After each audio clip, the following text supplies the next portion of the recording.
This video is on the objective determine the degrees of freedom for a two-mean hypothesis test.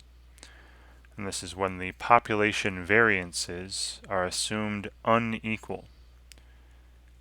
And remember, that's the non-pooled scenario, right? You're having a non-pooled estimate of the standard deviation. And I went over this non-pooled scenario in prior videos, where I wrote this kind of stuff out. I wrote out what's going on when you're doing a two-mean hypothesis test and the two populations have unknown standard deviations, so you're going to be ending up using a student's t-distribution with so many degrees of freedom.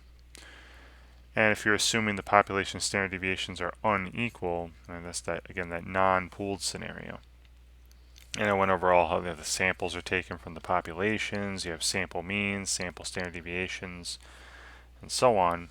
But then you eventually look at the difference in those sample means, x1 bar minus x2 bar, and the distribution of those differences, the x1 bars minus x2 bars, the distribution of the difference in those random variables would be a student's t-distribution. And they're being very conservative in this book, right, in the Newton Alta. The number of degrees of freedom on this student's t-distribution is the minimum value, the minimum value of n1 minus 1 and n2 minus 1. So you take the first sample size, subtract 1, take the second sample size, subtract 1, and whichever one of those is smaller, that's going to be the number of degrees of freedom for our t-distribution that we're looking at. And then, of course, the calculation of the test statistic, and again, this was done in previous videos. I'm not going to go into that because all we're asked for here are the number of degrees of freedom. All right, so here's the question that I'm looking at. Again, if you want to see more about the objective, what they're doing, click on more instruction and look at their videos, their notes, their examples. Hopefully those help you.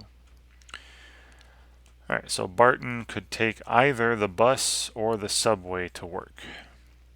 To test whether there was a difference in the population mean commute time, he flipped a coin to determine which method of travel he used, and then timed how long it took to commute from door to door.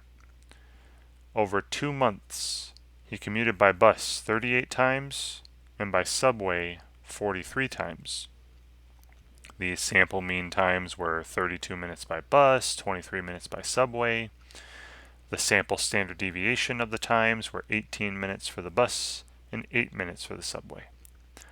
Determine the degrees of freedom for a hypothesis test for the difference between the two population means, assuming the population variances are not equal. And because of this part, it's a non-pooled test, non-pooled t-test, and the distribution of the differences in the sample means, x1 bars minus x2 bars, would be a student's t-distribution, and the number of degrees of freedom they're using here is the smaller of the sample sizes minus 1, so 37 or 42.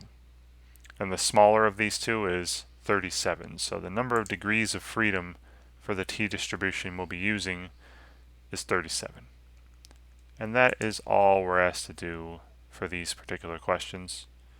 And again, please read through your answer explanations. And that's it, right? We're gonna be putting more and more of the steps together.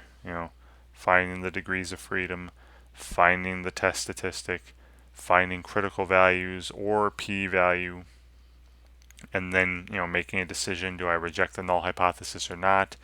And then stating a conclusion, right? We're going to be putting all those steps together later on. But this is just for right now. Can you even determine the degrees of freedom for the t-distribution that will be used here? Alright, so hopefully watching this, looking at your more instruction, reading your answer explanations, all these hopefully help you out when you're working on this stuff on your own. And thanks for watching.